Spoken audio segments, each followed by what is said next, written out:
Salut la compagnie, c'est Jules Melon et aujourd'hui dans la procédé critique pour la deuxième nouveauté évoquée cette semaine sur ma chaîne, il va être question d'un autre film d'animation, mais alors très différent de celui proposé par Michel Hazanavicius dont j'ai parlé mercredi, car là, alors c'est dans un autre style, dans une autre ambiance aussi, et c'est un film Lego, le 5e long métrage je crois, alors, c'est-à-dire coproduit par la firme Lego j'imagine. Alors c'est plus la Warner qui s'en occupe, mais là c'est Universal. Donc après la grande aventure Lego, premier du nom, c'est le seul que j'ai vu jusqu'ici, le 2, Lego Batman, j'en passe. Nous avons droit ici à Piece by Piece, qui est une réalisation d'un documentariste, et c'est une sorte de documentaire aussi, en plus d'être un film d'animation, un monsieur nommé Morgan Neville. Et ça raconte quoi ? La vie de Pharrell Williams, qui interprète donc son propre rôle vocal, et on va le voir en Lego. Et donc il y a toute une pléiade d'artistes qui sont là à jouer leur propre rôle vocal. Voilà, Kendrick Lamar, Justin Timberlake, Snoop Dogg, Chad Hugo, qui était un ami d'enfance toujours aujourd'hui, mais maintenant ils sont adultes là, de Pharrell Williams. Il y a même Gwen Stefani, Busta Rhymes, bon, Timbaland, bref, les Daft Punk aussi. Bon. Il y a même un guest de Tyler, the Creator, mais pas dans son rôle. Voilà, il y a même Jay-Z. Enfin, tous ces gens-là ont joué le jeu pour une œuvre assez particulière. D'ailleurs, en VF, vous pourrez retrouver, par exemple, Adrien Antoine ou Mylène Farmer, voilà, qui prête sa voix à Gwen Stefani. Mais je l'ai vu en VO, pour une fois. Alors, ça parle donc de l'enfance et de la carrière de Pharrell Williams, qui clairement arrive devant le documentariste et dit « Et si on faisait un film ensemble ?» Et en fait, on voit le métrage se faire avec les entretiens. Donc c'est un documentaire, quoi. Mais animé en version Lego, un peu stop motion, et puis un peu plus, et avec des couleurs, et beaucoup de choses au niveau de la mise en scène, ça c'est sûr. Sur l'aspect esthétique pur, on ne s'ennuie jamais. C'est assez, même... j'allais dire, créatif sur certains points. On va rejouer quelques clips ou autrement, de façon alternative. Je pense par exemple au Happy... pas Happy, pardon. Lucky, Get Lucky, avec les Daft Punk. Bon, voilà, Happy c'est autre chose. La BO de Moi Moche et Méchant. Bref, tous les succès de Pharrell Williams, plus ou moins, ils passent.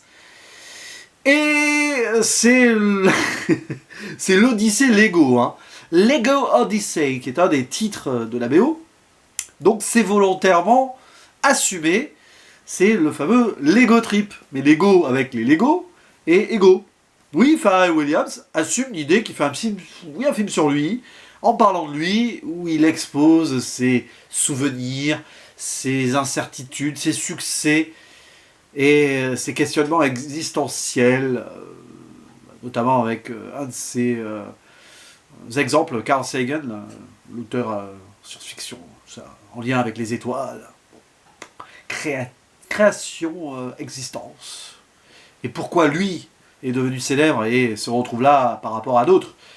Il a eu cette chance, il a envie de le montrer en film. Et donc on voit qu'il a grandi dans une ville qui n'est pas... c'est pas un gangsta rapper, hein, Pharrell Williams, d'ailleurs, il l'assume aussi en tant que tel. Il est... c'est marrant parce que il a grandi donc à Virginia Beach, dans le quartier, dans la cité d'Atlantis. J'en parle là, parce que Michel Gondry lui-même va nous sortir, je crois, l'année prochaine, un film qui va s'appeler Atlantis, inspiré de la jeunesse de Pharrell Williams, où Pharrell Williams va être joué par un autre acteur. Alors c'est très intéressant d'avoir ces productions en parallèle. Vont-elles avoir un lien ? Probablement que oui, même indirect. Mais oui, vraiment Pharrell Williams, ça, il a envie de se mettre en scène au cinéma. Et ce qui est intéressant, c'est que j'essaie de trouver des points positifs à ce film, c'est pas facile. Il n'y a rien de détestable en soi, il fait son ego trip, ses fans vont adorer, et c'est assumé. Sauf que moi, personnellement, Pharrell Williams, à part donc son morceau avec les Daft Punk, quelques autres titres, notamment Happy, voilà. J'ai pas d'accroche particulière, c'est un très très bon musicien, à chaque fois que j'entends de ses musiques, il y a quelque chose, quoi. Mais bon, j'ai jamais trop creusé, donc je découvre la vie ici du monsieur. Et il s'expose, hein, il se met à nu. Il parle aussi de sa famille, de sa grand-mère, voilà, donc de son ami d'enfance avec qui il va créer son premier groupe, ses moments de force, ses moments de galère, de trous créatifs, puis il va retrouver l'inspiration pour la BO de Moi Moche et Méchant avec, grâce à son fils, et machin, on voit les témoignages, etc. Alors, on s'ennuie jamais, hein, parce que mise en scène, on voit des trucs inspirés de ce qu'il raconte, donc des choses recréées pour l'occasion, des moments musicaux, évidemment. Mais il est où le cinéma, là? C'est compliqué.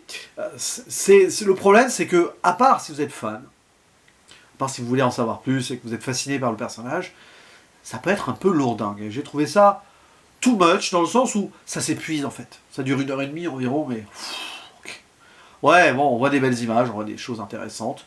Il y a cette idée aussi que Pharrell Williams, tel son idole Stevie Wonder, il associe des couleurs au son. Voilà. Alors vous savez, Stevie Wonder était et non-voyant, donc il voyait les couleurs avec la musique et tout. Pharrell Williams n'étant pas non-voyant, mais quand même il a cette faculté-là, ce qui lui fait créer des choses. Ça fait de lui un génie musical, il s'en cache pas. Et en soi, on va pas le nier non plus, qu'on aime ou pas sa musique, il a quand même fait des choses et on le voit dans... Voilà, il y a quelque chose, quoi.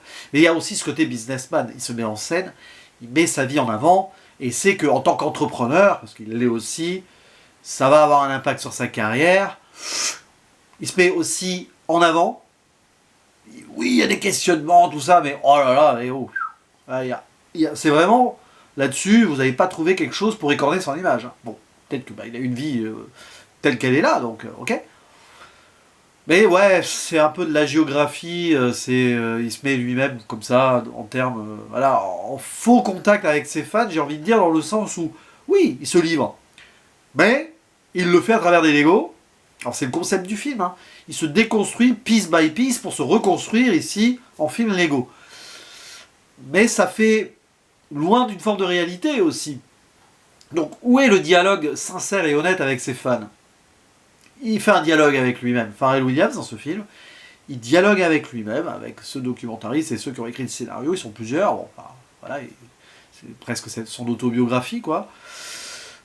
Mais je sais pas, il y a une petite limite aussi à cela. Mais bon, comme il l'assume, j'ai envie de dire, ok, on va pas lui faire le reproche, enfin, si ce n'est que, à la base, peut-être qu'il est comme ça, mais il va pas mentir sur la marchandise non plus. Voilà. Et à un moment, quand même, ça arrive vers la fin en mode, oh, je me sens un peu obligé, mais bon, je vis avec mon temps, mais il est probablement touché aussi par cela. Il met aussi donc les violences policières, Black Lives Matter, etc., en filigrane sur la dernière partie du film. Oui, bon, enfin, il arrive à questionner l'Amérique et l'époque dans laquelle il vit, comment il a évolué dans celle-ci. Parce que c'est vrai que, bon, sur sa jeunesse, finalement, il a eu plutôt de la chance par rapport à d'autres artistes, j'ai envie de dire, même si son talent est sorti comme cela. Il a été repéré, etc. Mais finalement, il se considère comme lucky, justement. Et donc, à un moment, il se questionne aussi sur qui il est, ses origines, sa communauté et tout. Et donc, un petit éclair à la fin. Donc, probablement que c'est en phase avec le personnage, qui a peut-être aussi eu des épiphanies, des révélations. Et là, avec ce film, il fait aussi son autocritique, mais elle est très légère. Parce qu'il se met en avant. Mais bon, voilà, c'est un exercice de style, et je me suis beaucoup amusé en le voyant, en me disant, ouais, c'est quand même super opposé par rapport au film de Michel Hazanavicius. Bon, rien à voir, quoi. Mais bon, deux expériences d'animation bien différentes, qui vont pas forcément avoir le même impact non plus. Disons que, piece by piece, hormis les fans, et celles et ceux qui aiment beaucoup la musique aussi du style Pharrell Williams, c'est un truc que vous allez très vite oublier, quoi. Mais l'aspect visuel est très soigné, avec beaucoup de couleurs, beaucoup de choses, un peu pompeux, voilà, l'aspect, les étoiles, machin, ok. Mais il y a de la réflexion derrière. Mais qu'est-ce que ça raconte? Juste l'ego trip de quelqu'un qui avait envie de parler de lui.